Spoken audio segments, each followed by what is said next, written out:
Hello, everyone. Welcome to the Piergrossi Podcast. That's me.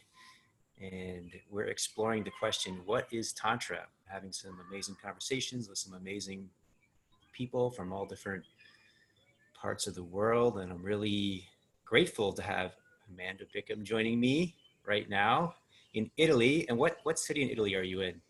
I'm actually Amanda? in Genoa right now. Genoa. From Genoa, Italy.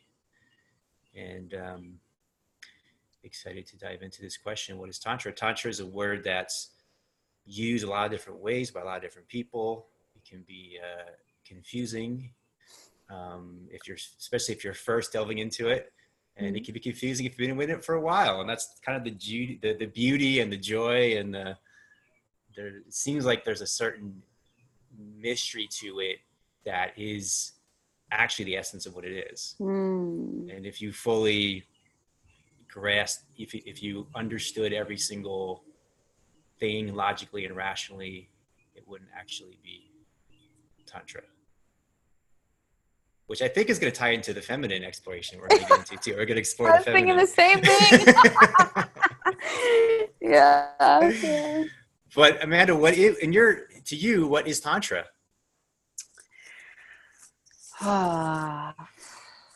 Well, I just have to start by saying that I love the way that you began this space and this container with presence.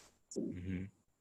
And when I boil Tantra down beyond all of the stories and the ideas and the concepts, and if I were to boil it down to its most simplest of forms, I feel like the essence is that presence. It's like that consciousness, that witness, that awareness of the energy, right? It's like the space is in between. And I feel like what you said is super on point. It's this, the moment that we try to grasp it, or it's this mystery, it's this unknown, like, what is it? And that's what keeps it alive. And when you're fully present with someone, beyond the stories, beyond the words that we use, even beyond the physical beings, we can feel that there's this underlying awareness and this consciousness. And when you take that awareness and that consciousness and you channel it through your sex center or your creative center, it doesn't even have to be sex because everything is sex. When you channel it through that creative center, then all of a sudden you're utilizing the most powerful energy we have, which is our creative life force, and you're channeling it in a way that can actually be for something so much greater than even just pleasure, even though like tantric pleasure is amazing. But hopefully you can tap into it and use it for something so much bigger, so much more beyond. I love that. It feels like it's, at least for where we are in our culture and our times, it feels like it's the next level, because it feels like, we have the religions and we have these spiritual paths, and the spiritual path, in fact, the word yoga means union, right? So it feels to me like the spiritual path is about union. It's about unifying all these parts of yourself, all these parts of what you're encountering around you, the universe, to be one with the universe. What an amazing large task on one hand, but actually very simple on another hand. And then we've, in these paths, we've cut off sexuality. And we've created this separation, and we've created this duality, and we've actually even made these aspects of ourselves bad or negative, or crazily enough, like a barrier to union.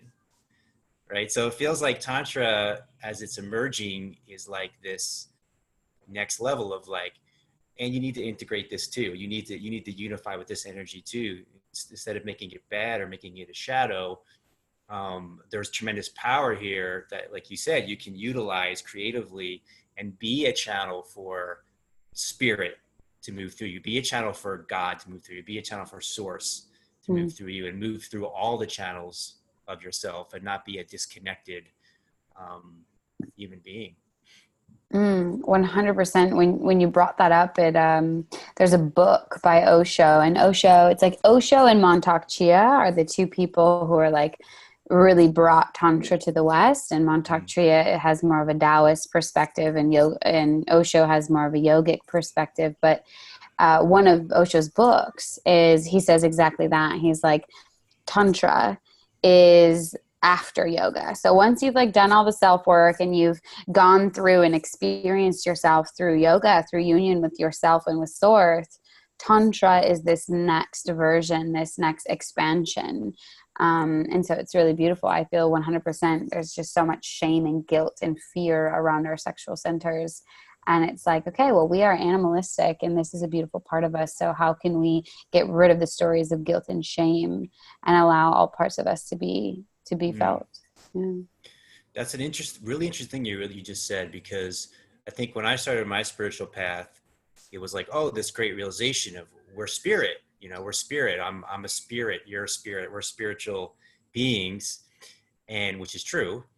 And then like, I feel like for me, like as I evolved on that path, it was like, and I'm also an animal being. I'm also a primate. Mm-hmm. I'm also a mammal. I'm also an animal, right? And again, like someone goes, "You're acting like an animal." Like that's like a bad thing, But why is that a bad thing?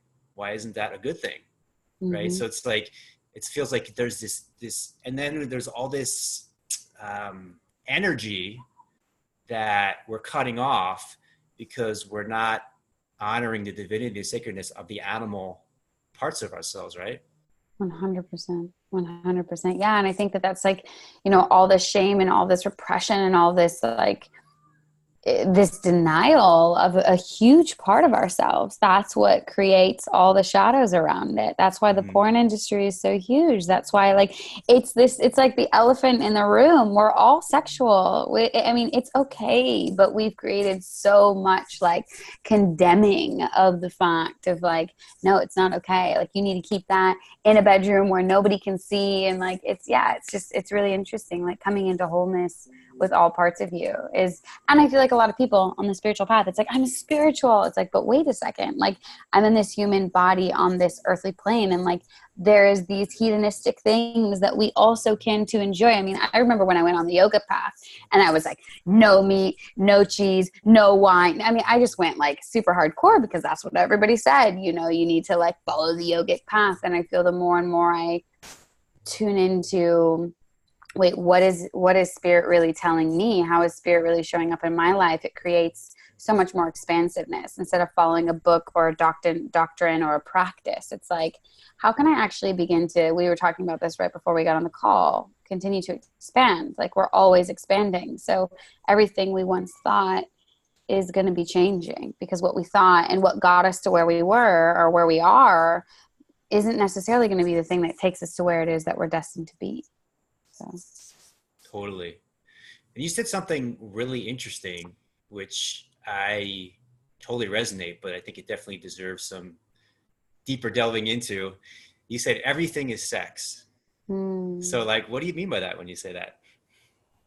Well, when you think about it, like when you think about creation, everything comes from, even if you think about yogic, right? So if we go, some of your listeners probably are, have followed or know about the chakras or the energy systems. But if you think about creation is sex, whether it's us like mating together or whether it's the animals or whether it's the plants, or everything is coming together and creating itself over and over and over again. And so like, what is the creative life force? Which if you look at our energetic system, it's our sexual center, right? So it's like everything around us is sex energy. It's our creative life force energy. So when we're thinking about taboo and that sex, this thing that creates, it houses our seed of creation.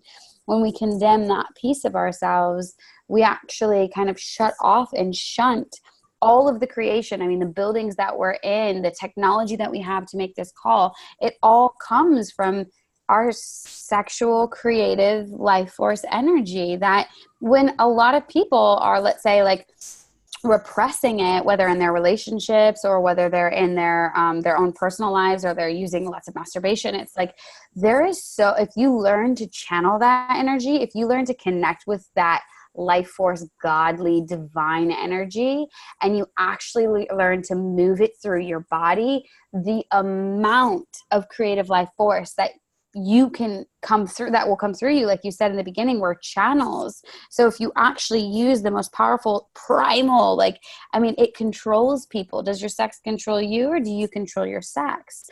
Oftentimes the sex controls the person. And so it's like, if we can instead flip the script and be like, wow, how can I gain control over my sex, the most powerful energy I have?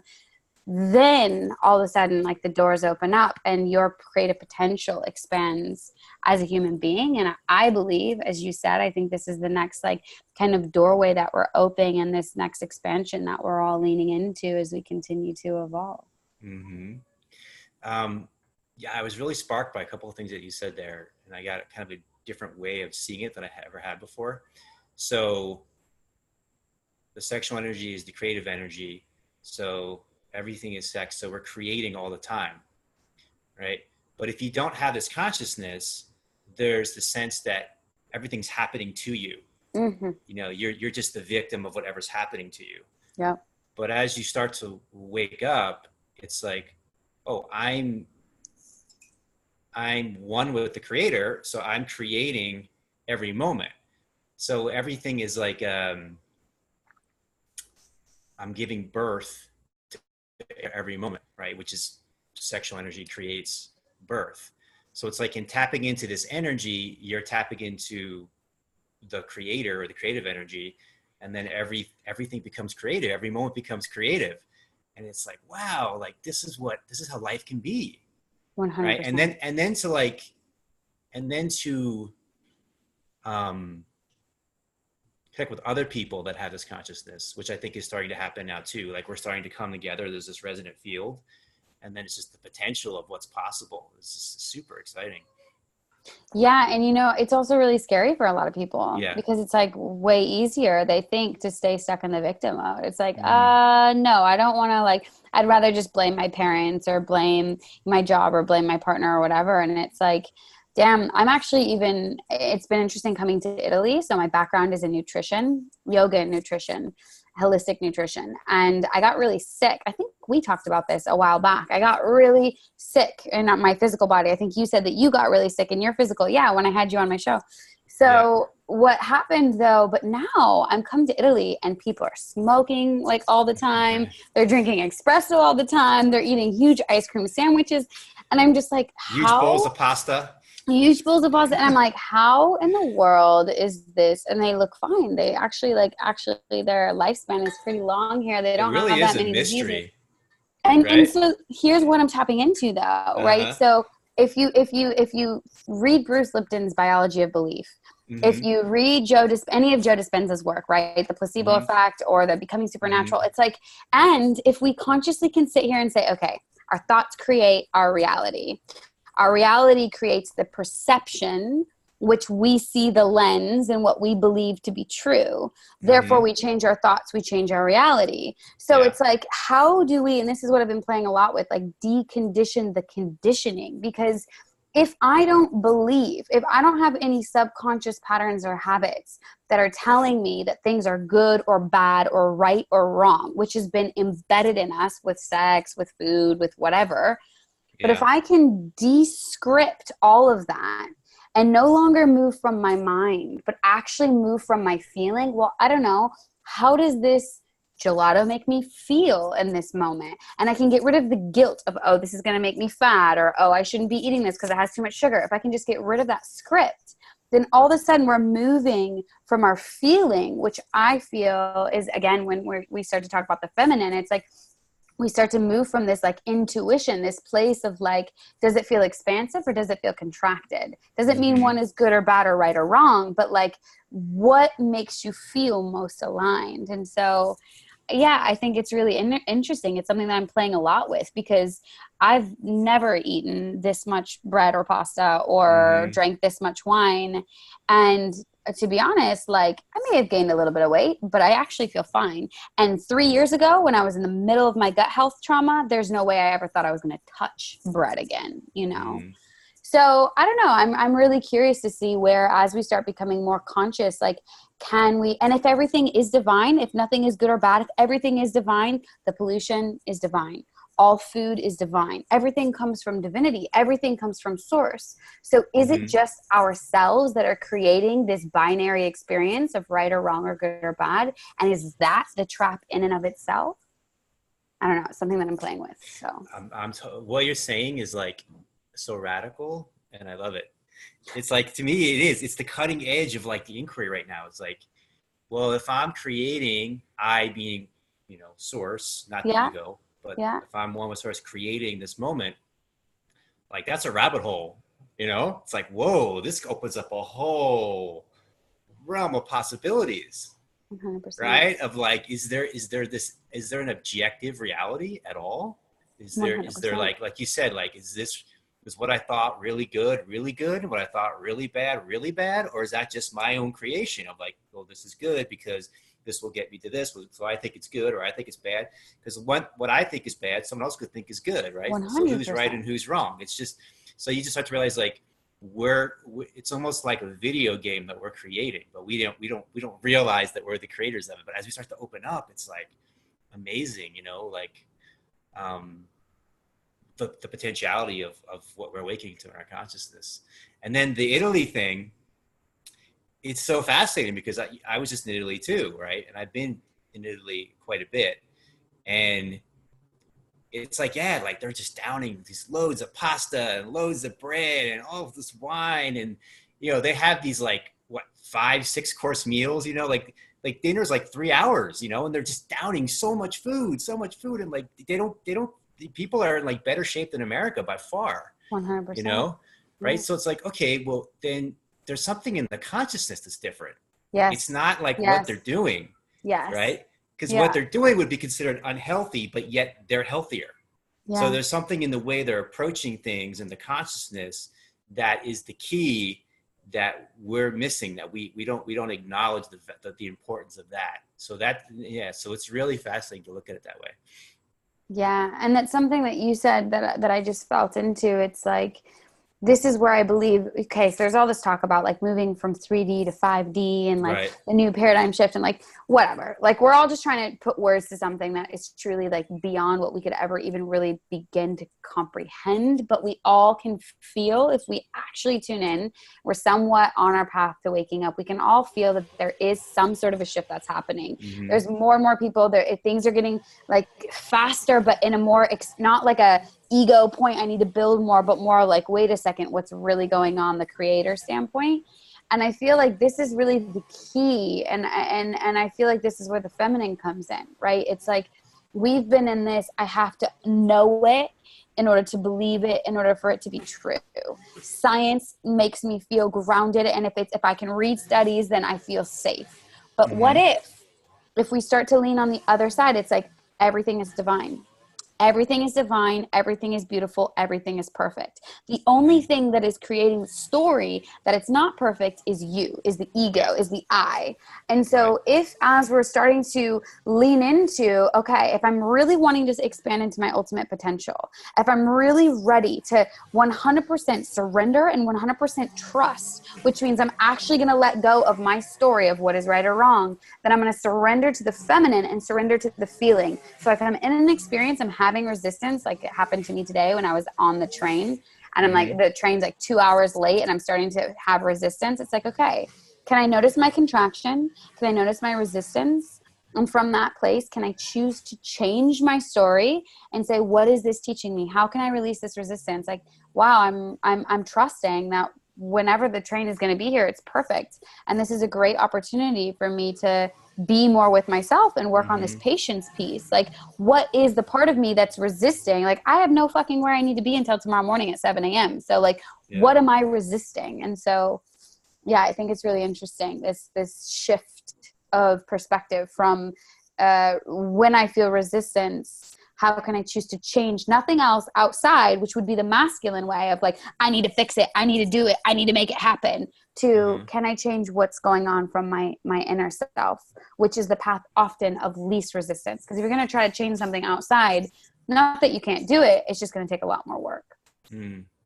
Yeah, it feels like being in the flow state, right? Like being in the flow of the moment and the flow of what is happening. I get this visual of dancing, Mm, right? So it's like you're dancing with the moment.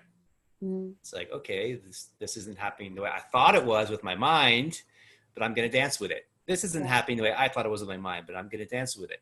Or I'm just going to get stuck and just get bogged down and be in this resistance and just, be kind of like a brick wall to life. Yeah. But it feels like Tantra provides this practice of dancing with the moment, being in the flow and dancing with life. Um, that just, there's a term called the flow state, right? Which Yep. I'm sure you've heard many times. And I think that's what we want to be in, is this flow state that allows it's almost like a state of magic and miracles, right? Beyond what the mind can 100%. comprehend. 100. Yeah. And so it's interesting. Have you been to a tantric temple before? Temples? I don't know if I've been to an official tantric temple. No. So the temples is why I'm actually getting ready to go to Holland, and we're starting a Mm-hmm. 5-day temple. Mm-hmm. And there's a lot of bullshit in the tantra world, just like in any world, yoga world, any world. As good as it is, there's always a lot of like shadows and, Yeah, for sure. it's very different than play parties. So there's a lot Mm-hmm. of spaces that'll be like, oh, like come to this temple. And it's really just a bunch of people who just want to like fuck or have sexual experiences.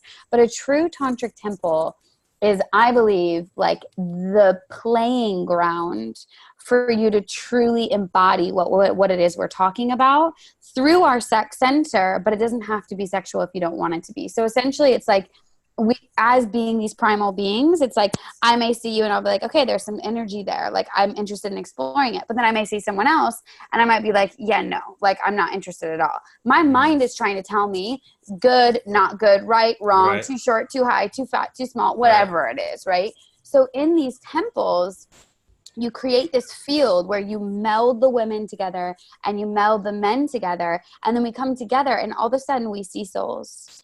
So whereas I'm going to drop my ego, I'm going to drop my story as best I can. I'm going to drop whatever it is that my stories of I want to be with you, or I want to connect with you, or I want to have this experience, and just fully surrender to the feeling, to the pleasure, to the moment by moment by moment what's happening.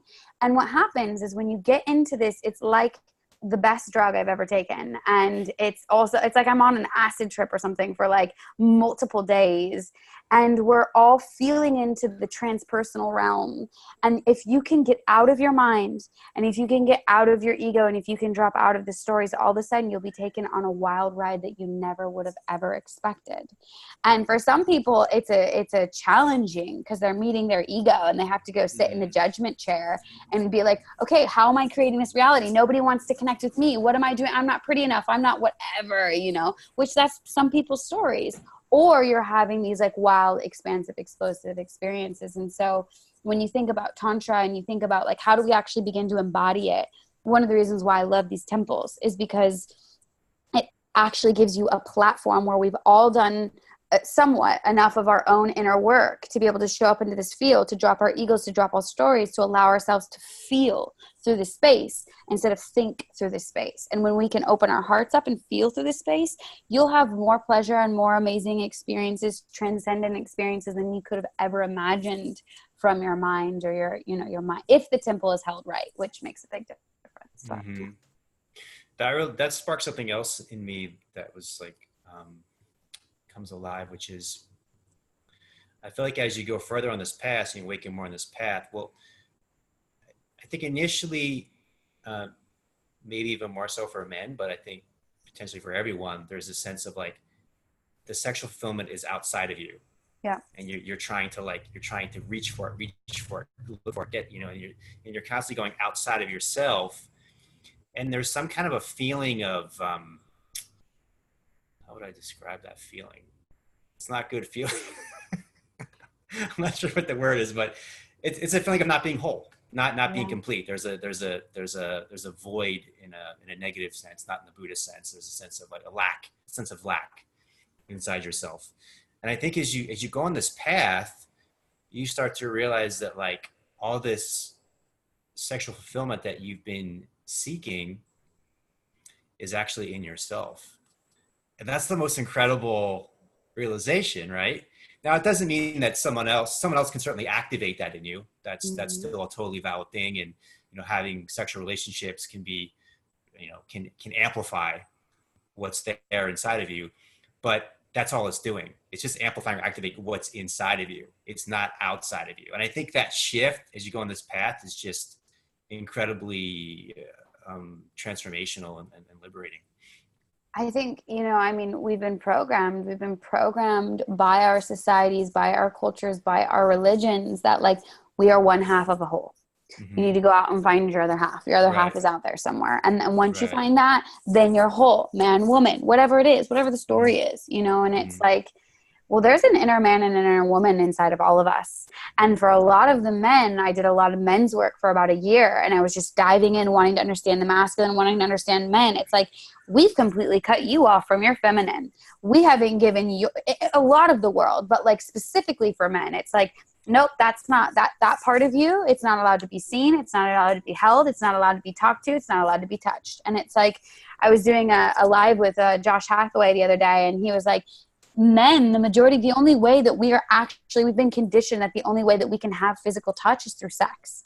Because men don't hug each other, men don't cuddle each other, men stop receiving, oftentimes boys stop receiving touch from their fathers around age 5. And so it's like, so often we're seeking for this thing outside ourselves to fulfill some same, and women have a different struggle, of course, but it's this deep conditioning. And it's like, well, when we can use this awareness of like, wait a second, again, coming back to these energies, let's take man and woman away, and let's say masculine and feminine. There's this soft, nurturing, loving, wanting to just like, melt energy inside every human. And there's this direct, focused, fierce, penetrative, passionate also inside of everyone. And when we can learn to like dance with these spaces within ourselves, when we can learn to hold ourselves, to touch ourselves, to love ourselves, to talk to ourselves, to show up with ourselves around the world while we dance with these two energies, all of a sudden we become whole and full, and now we're overflowing. And then other people are feeling that, and they're just wanting to add to our cup because we're all starting to like transcend into that higher vibration. And so yeah, it's 100% incredibly beautiful. And for anyone who's listening to this, like I was just on the phone call before I got with you, and this woman, she went through a group program of mine, and she said, well, my biggest challenge is just finding love, finding this relationship. And she's like, and I know I just need to work on myself more. And it's so interesting how if the right person or somebody that would excite you were to walk in the room, you'd make so much time. All of a sudden you don't have time for anything. And then all of a sudden the right person comes in, you're like, oh, I have time tomorrow night, 7:00. Sure. Sounds great. Oh, we can just hang out the next day too. Actually, I can push that around. But when it comes to dating ourselves, when it comes to actually making time for ourselves or making love to ourselves, there's a million other things we have to do. We don't give ourselves that same time.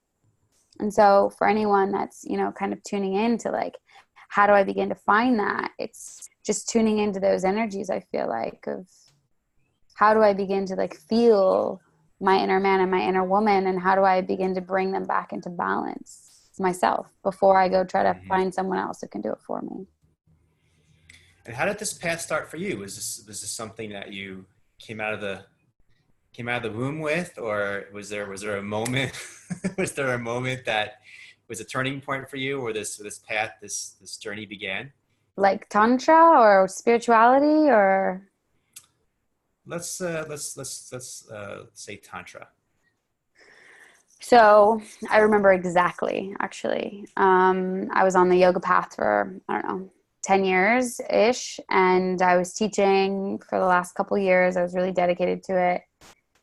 And I remember I was in India, and I met a man. This was like the first man that I met after I had broken up after about 3.5 year relationship. And I wasn't really feeling sexually drawn to anyone. It's been about 6 months. And then I see this man, he's a Spanish man. And automatically it was like, boom, whew, like, whoa, and we connected. And I remember it was sex. Like, it was hot, it was passionate, it was fun, it was Spanish, it was sex. And what's interesting is like, I remember after the experience being like, okay, like how fulfilled am I? Like really, like how fulfilled am I from that experience? And I remember feeling like not that fulfilled and not that whole, and actually like something was missing, even though it was good sex, right? And so then we ended up connecting again. We hung out for a little while, and then we left, and then we somehow randomly ended up in Thailand again together. And we still had the passion, and so we connected again sexually. And I remember, okay, so I'm going to be real vulnerable about this experience. So I remember we were at a hot springs, and there was so much tantric tension, if you will, that was like building up around, like from not seeing each other to riding on mountains on the back of motorcycles and like sharing food. And we get to this hot springs, and we're the only one there. And like, you know, it's going to happen. There's just so much like passion and fire building. And we're in this moment, we're in this hot springs, and we're sharing this sacred experience together. And he ends up like, I'm like right there at the edge. I'm like riding this wave of ecstasy with him, and we're like having sex, and like he's right at the edge, and he stops, and he pulls out, he comes, you know, right? And there was a huge contraction that happened to me in that moment. And I felt all of the times in my past that I felt that my body was just used for someone else's pleasure.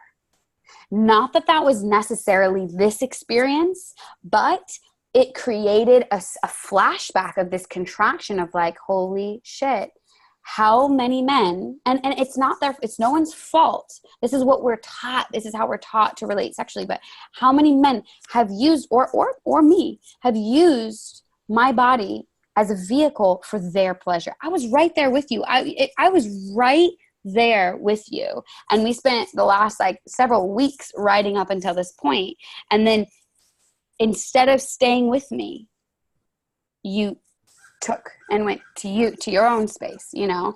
And I remember like I remember like feeling so much in this moment, and there's no shame, there's no guilt. I'm not saying it's bad or wrong, but I'm saying from my experience, it caused huge contraction. And I just wanted to push this person away. But he was a really good friend of mine. And I said, I just want to share with you what this is like being a woman. And I kind of shared my experience, how I felt used, how it wasn't this case, but this just showed me how many times I had allowed myself to be used before. And I remember writing a blog. This was about 3.5 years ago. And I remember writing a blog, and it was titled, Never Again Will I Settle for Sex. Because I realized that I had allowed myself to get into situations where maybe the energy wasn't 100% connected, or maybe that person wasn't 100% on the same level as me. Now, there's nothing wrong with coming. There's nothing wrong with, you know, like, oh my gosh, I'm going to ejaculate. It's a beautiful gift, blah, blah, blah, whatever. It's perfect. It's fine. It's all divine.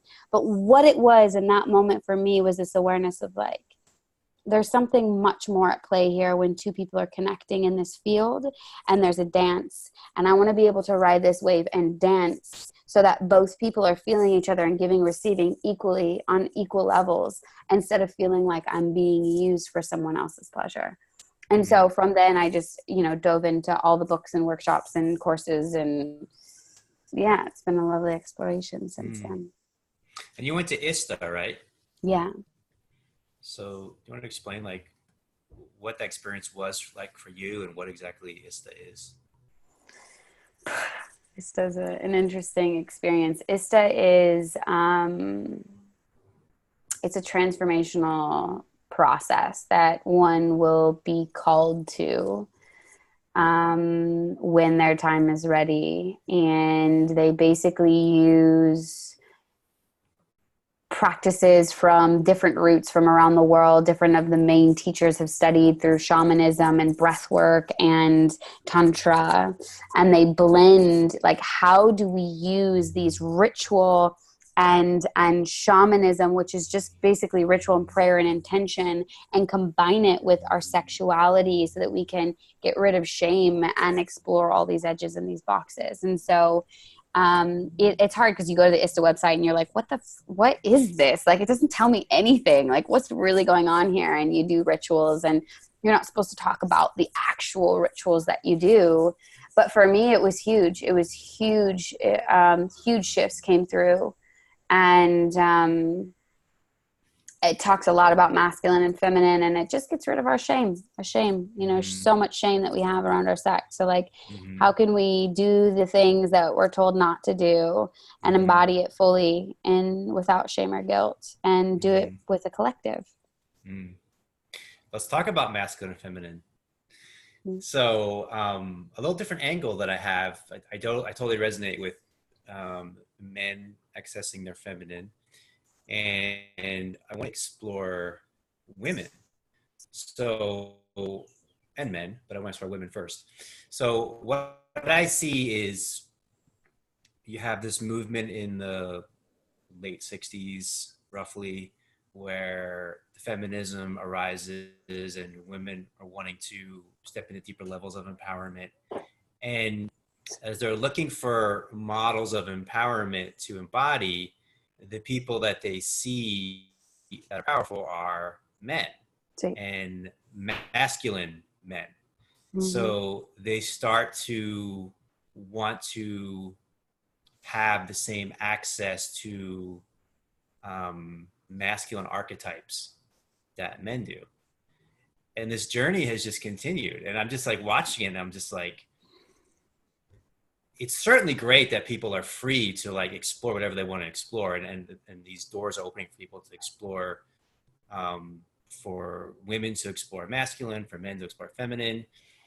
But what I'm seeing is like so many women think the only way to power is through the masculine archetype, right? Yeah. So now you have women who are MMA fighters, and they're punching each other and kicking each other and shooting each other in movies and all this, right? I mean, that's again, there's a totally valid path. And there's this feminine power that, right? I see you smiling. There's this feminine power that it seems like hardly anybody even knows about, or even is accessing the full power of it, right? And that's what I see in you, and that's what I really think is valuable. That you're not necessarily, because so this is interesting about the feminine. The feminine is more, you feel the embodiment of it, right? So if you have an awareness, it doesn't even need to be necessarily something that's directly spoken, but it's felt. It's like a perfume that's felt, right? And you're being drawn into it, right? So I think like a great example is a flower, right? Yeah. A flower isn't like, chasing you around or trying to, go after you, so to speak. But the flower opens, and the flower is so beautiful that you're drawn to the flower. Yes. Right? And that's the power, right? So I'm saying a lot, so I want to pause and let you dive in. But can you talk about what you discovered about this feminine power and how it operates as opposed to the masculine power? I love it. This is so juicy. And yeah, I just want to thank you for even speaking that into the space.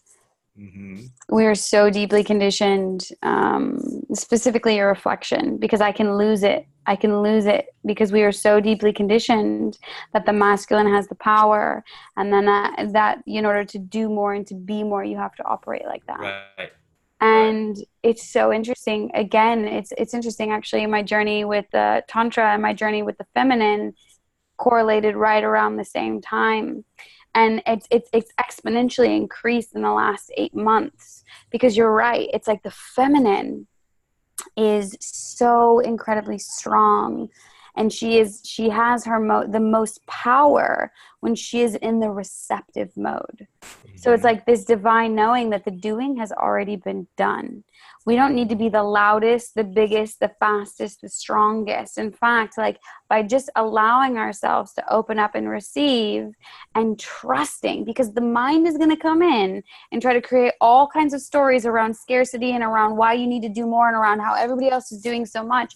And so you'll drown out that soft, subtle, but strength of the feminine. And so it's one of the things that I'm actually working a lot more with women on. It's like, also, when we're trying to, you see this a lot in relationships of two people being like too masculine, too dominant, too controlling. And it's like, can we all, male or female, but can we all just allow ourselves to truly embody the knowing that, like we said in the beginning, everything is divine.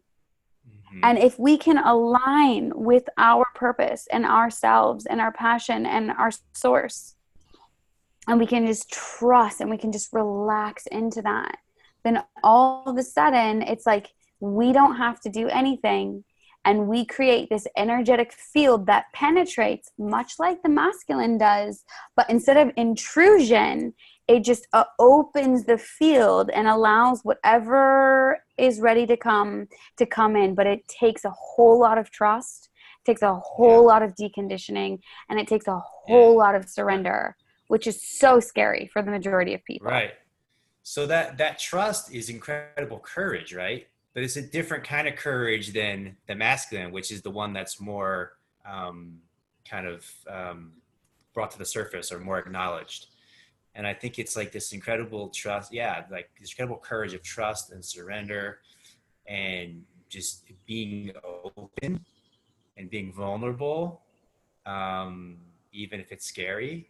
And I think of a queen, right? So the queen is like the most powerful woman in the land, right? So what is the queen's life like? Like the people are opening doors for her, like people are serving her food, people are asking her what she needs, what do you want, right? So she's just so powerful in her beingness that everybody wants to serve her. She doesn't need to do anything.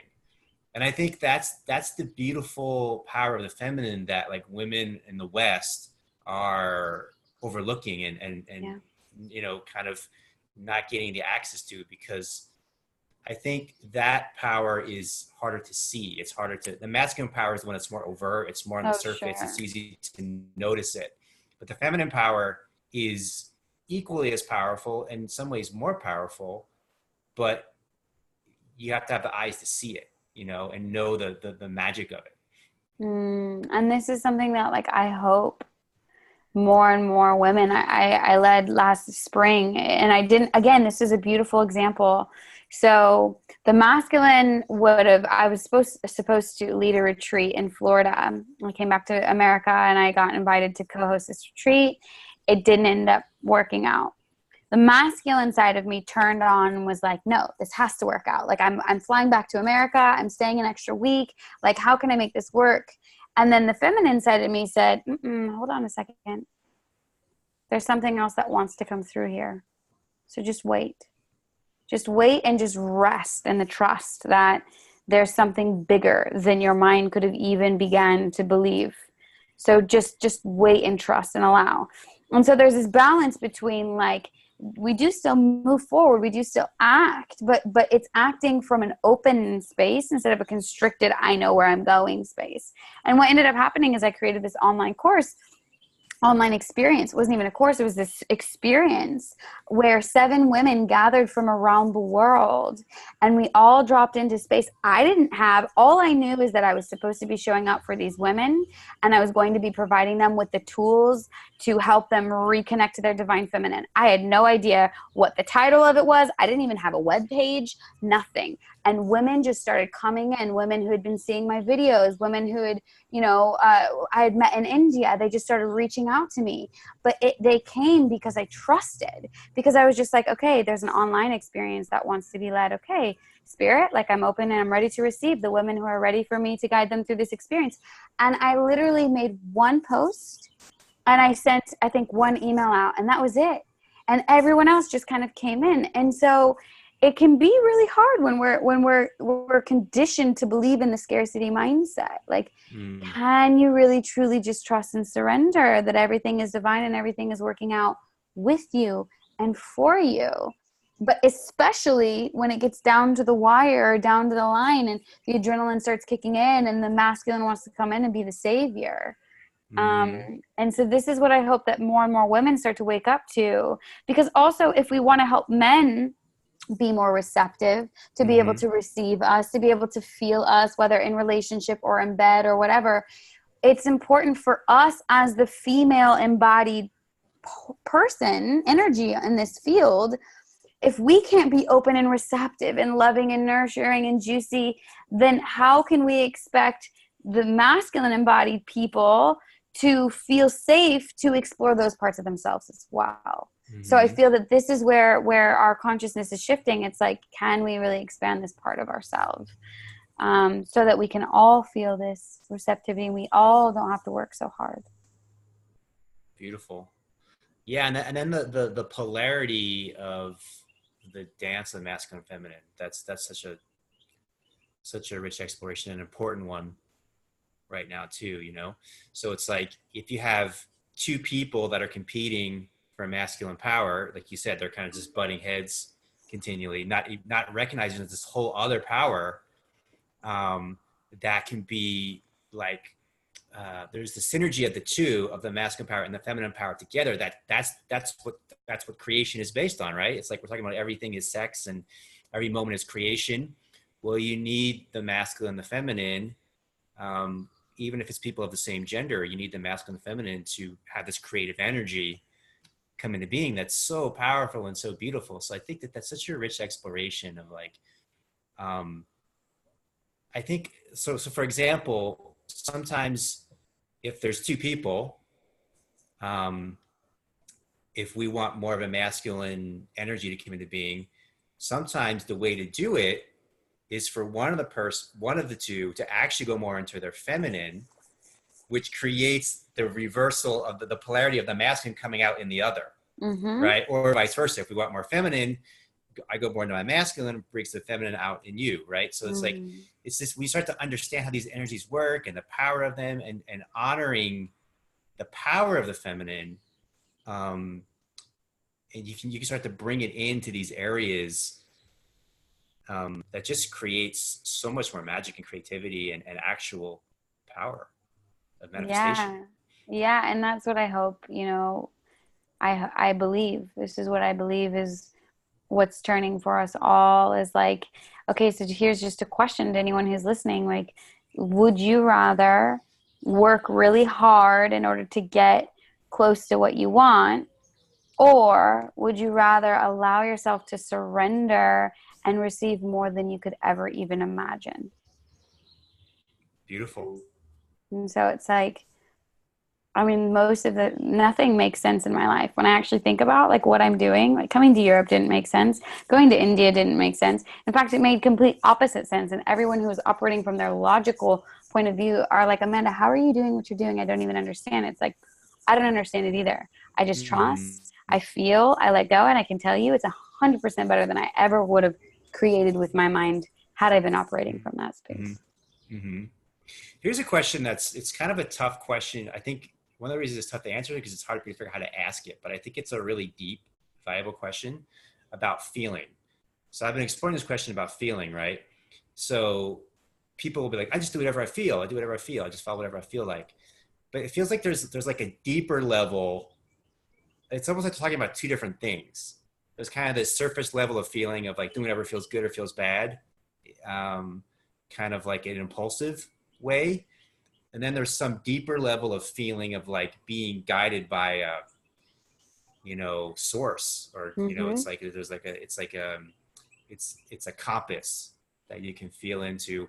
So sometimes cause I used to just kind of whatever feels good, I just do it, you know, but now like with listening deeper and like having this deeper level of maturity, it's like actually, it may be something that actually feels painful, right? 100%, Right? Or feels 100%. uncomfortable, right? And oftentimes it's those So, spaces that like, that's how you expand, right? It's like yes, when you 100%. lean into that contraction, it's like when you lean, most of the things that have given me the biggest expansion were the places where I was like feeling I was going to have the biggest contraction, or I was contracting from my mind before I even went in there. I mean, it's even like open relationships, right? Relationships as an open, like it's a spiritual path. It's like, holy shit, do I want to feel like my lover being with other lovers? Like, oh my God, that is so scary. And that doesn't make any logical sense. And like, no, that's not safe and la, la, la, la. And it's like, no, it's like, if I really want to expand in love and I really want to like move beyond the stories that are keeping me stuck in fear, then the only way to get out of those stories is to lean in and to expand beyond what I could have ever thought. And that's with our businesses, that's with everything. It's like any person often who is truly on the expansive of consciousness path, it's like, you're right, there's the story of good or bad or right or wrong. Well, this feels like the most safe, this feels the best, but it's deeper than that. There's the what's right here right now in this moment, what am I feeling from kind of like the surface layer, and then can I drop a little bit deeper and like, what is the deepest presence of it all, and can I feel into that gut feeling, and from that gut feeling can I move, not necessarily in like, oh my God, this is causing me fear and contraction, I shouldn't go there, but like, actually, what is that contraction trying to tell me? Like, okay, that's an edge for me. Okay, beautiful. What do I really want? Do I want to continue to expand, or do I want to continue to stay small? Well, I want to continue to expand. Okay, let's lean into that edge then. Yeah, beautiful. Is there anything that you would like to share that you haven't shared yet? Anything I'd like to share that I haven't shared yet? I guess like the only thing that comes through in this moment is if anybody is listening to this and is like, okay, I feel a resonance and I just don't even know where to begin. Like the first thing would be, don't even think meditation, but just go do nothing out in nature. Just go Love it. do nothing out in nature and make that your doing. Don't try to meditate. Don't try to breathe. Just lay there if you can on the ground. And I feel like, and just ask, like, I'm here to surrender. You know, you could say that if you want to, like, I'm surrendering, and just see how long you can do that. And I feel like the moment you start to actually embody, what does it feel like to fully let go and to give up, if you want to put it in that context, your control, then all of a sudden get ready, because when you put that intention and you embody it, I feel like that's when more and more magic starts happening. I love that. I want to echo that, you know, because I've explored meditation for years and I've taught meditation in different times. And I was just playing this morning. I have a really good disciplined meditation practice now. And it was exactly what you said. It's like, at this point, it's like, what am I doing in that space? Nothing. It's like all the whatever the affirmations or whatever, Yeah. or the Breathing strategies techniques, or the techniques, or all that stuff has left me. And it's just a space to ground in being. It's just a space to really rest in being and to do nothing. Exactly. And doing nothing includes whatever arises, because this was, I have to try to do nothing. No, you don't have to try to do nothing. You know, just it's allow, just allow. If your So I mind's think going crazy, allow that. You know, 100%, 100%. And I think that's a really powerful invitation for people. I had a session with this guy this week who, it was really fascinating. It became clear, like going, you know, as we progressed, that his greatest fear is boredom. He's terrified of being bored, you know? So he's struggling with some drug addictions and different things right now because he doesn't want to be bored, you know? And it was like, so your practice is to explore being bored, you know, like face the fear of boredom and see what's actually there, you know? And I think when you do that, you discover your freedom. You know, you discover who you really are, first of all, which is the most essential thing. But you discover, you discover that this freedom that you're, because, you know, he is like so many people constantly looking for freedom here. Oh, I didn't find it here. Let me try it here. Let me try it there. Let me try it there. Looking for love. Let me try it here. Let me try it here. But, you know, we're looking for something outside of ourselves continually in all these different spots. And it's like, we are the thing that we've been looking for, you know? So the only way to like realize that is to stop looking for it. Yeah. And then we realize that we are it. And then there can be this thing but it comes second, where it's reflected back in a relationship. It's reflected back in the place you live. It's reflected back in your work. It's reflected, you know, all these things will come. But first it's They like will come to recognizing, you. they'll That's the come to you. receptivity. It's like, yes, 100%. Yeah. But recognizing that you are that which you seek, right? Which is, you know, you can say that with words and it sounds cute, but to actually like, you know, make space to do nothing is how you realize it. Yeah, and sometimes that means you need to get the hell out of America and do that for a little bit. You know, whatever you need to do, but don't. Yeah. Powerful, beautiful. Mm-hmm. And how do people? How do they find you? Finding me through the ether, just tap into the portal and say, I'm ready to connect to Amanda Biccum. No, you can't do that. But yeah, people can find me at my website, which is amandabiccum.com, or on Facebook. I'm pretty active there. I just started getting into Instagram. Like, I have had an account for many years. It's more just like personal stuff. If people are just wanting to like feel me a little bit more beyond what I publicize to a majority of people, they can always check out my Instagram as well, which is Vitality with Biccum. And you pop on Facebook Live sometimes, and yeah, the Facebook community is a really good community. I feel like there's a lot of people. That's how we got connected. You know, people watch your stuff, they watch my stuff, they watch other consciouspreneurs who are, you know, really diving in. And so that's the best way to not only like get in touch with this community of people who are doing the work, so to speak, but also with other people who are on their path to wanting to find more liberation and expansion, and people who are also on their tribe. So that's probably the best way. And if people are going to be in Holland for this August, there's some really cool things. There's a 5-day tantric temple, which starts on Tuesday. That's July 30th. And then there's the Tantra Festival, which I'll be at the 17th of August. And then there is a 2.5-day temple, which a partner and a girlfriend of mine are putting on at the end of August, last weekend in August 23rd. So, yeah. Fantastic. Thank you so much, Amanda, for being you and being here.